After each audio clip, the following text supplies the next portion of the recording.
Dalam politik biasanya yang teriak-teriak bela agama, rakyat negara itu kebanyakan hanya gombal demi kepentingan, saudara. Bahayanya hal ini adalah Bahar mau mengesankan kalau polisi itu ringan tangan dalam membunuh plus merekayasa kasus.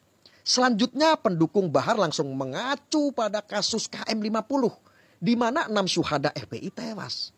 Orang awam akan langsung menelan mentah-mentah stigma negatif kepada polisi ini. Mereka yang sudah tengah radikal pasti akan menganggap penindakan terorisme juga bagian dari rekayasa polisi. Yang waras tidak boleh mengalah terhadap mereka para pencuri agama yang menjadikan agama sebagai alat politik. Assalamualaikum warahmatullahi wabarakatuh. Saudaraku, saya kasih tahu ya. Ceritanya saya kemarin itu sok-sokan mau mempraktekkan teori keseimbangan. Akhirnya nonton video Bahar Smith di mana doi berbicara banyak biar saya paham pola pikir kaum sebelah dan kenapa banyak pengikutnya. Hasilnya hampir saja saya terpengaruh ucapan-ucapan Bahar. Ya harus diakui kalau Bahar mahir dalam ceramah dan menghipnotis pendengarnya. Ucapannya sekilas benar dan bijak. Orang awam yang kurang kritis pasti terpengaruh. Seketika setelah menonton beberapa video ucapan Habib Bahar, jiwa radikal saya bergejolak. Rasanya ingin bela agama dan teriak takbir. Sampai akhirnya Habib Bahar cerita tentang neraka. Kata beliau di neraka itu ada macam-macam api. Ada yang warna merah, hijau, kuning, dan yang paling panas berwarna hitam. Saat itu kesadaran saya kembali dan mulai kritis lagi logikanya.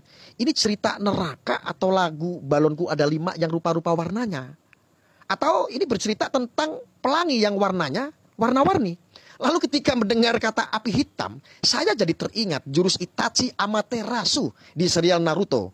Aoi, Anusora. Ada beberapa pernyataan Bahar yang jadi catatan. Kalau saya tidak cukup ilmu logika, jangan sekali-kali meniru saya ya. Orang awam dijamin akan terpengaruh dan seketika menjadi pengikut Bahar. Itulah kenapa kalau modelan doi sampai sekarang jutaan pemujanya. Bahayanya hal ini adalah Bahar mau membuat pendengar mempercayai kalau suatu saat doi mengaku sedang bela agama, negara dan rakyat.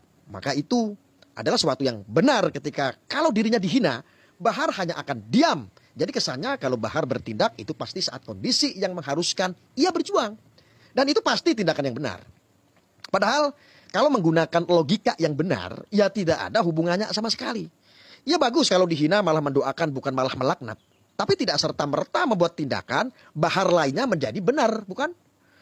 Dalam politik biasanya yang teriak-teriak bela agama, rakyat negara itu kebanyakan hanya gombal demi kepentingan, saudara. Bahayanya hal ini adalah Bahar mau mengesankan kalau polisi itu ringan tangan dalam membunuh plus merekayasa kasus. Selanjutnya pendukung Bahar langsung mengacu pada kasus KM50 di mana 6 syuhada FPI tewas. Orang awam akan langsung menelan mentah-mentah stigma negatif kepada polisi ini. Mereka yang sudah tengah radikal pasti akan menganggap penindakan terorisme juga bagian dari rekayasa polisi. Termasuk soal kematian syuhada KM50. Padahal antara kasus Sambo, penindakan teroris dan KM50 adalah kasus yang beda sama sekali. Alat buktinya beda, hasil penyidikan beda, belum campur tangan Komnas HAM yang intensitasnya berbeda. Jelas hasil, temuan dan keputusannya juga berbeda. Densus sendiri sering menangkap hidup-hidup tersangka teroris selama tidak melawan. Ya bagus kalau memang tidak dibayar. Tapi bukan berarti tempeleng orang tindakan yang benar hanya karena ceramah tidak dibayar. Sampai sini jelas jurus yang dipakai Bahar adalah half truth. Half truth membuat persepsi publik pada kesimpulan yang salah karena sebagian ucapan doi yang benar.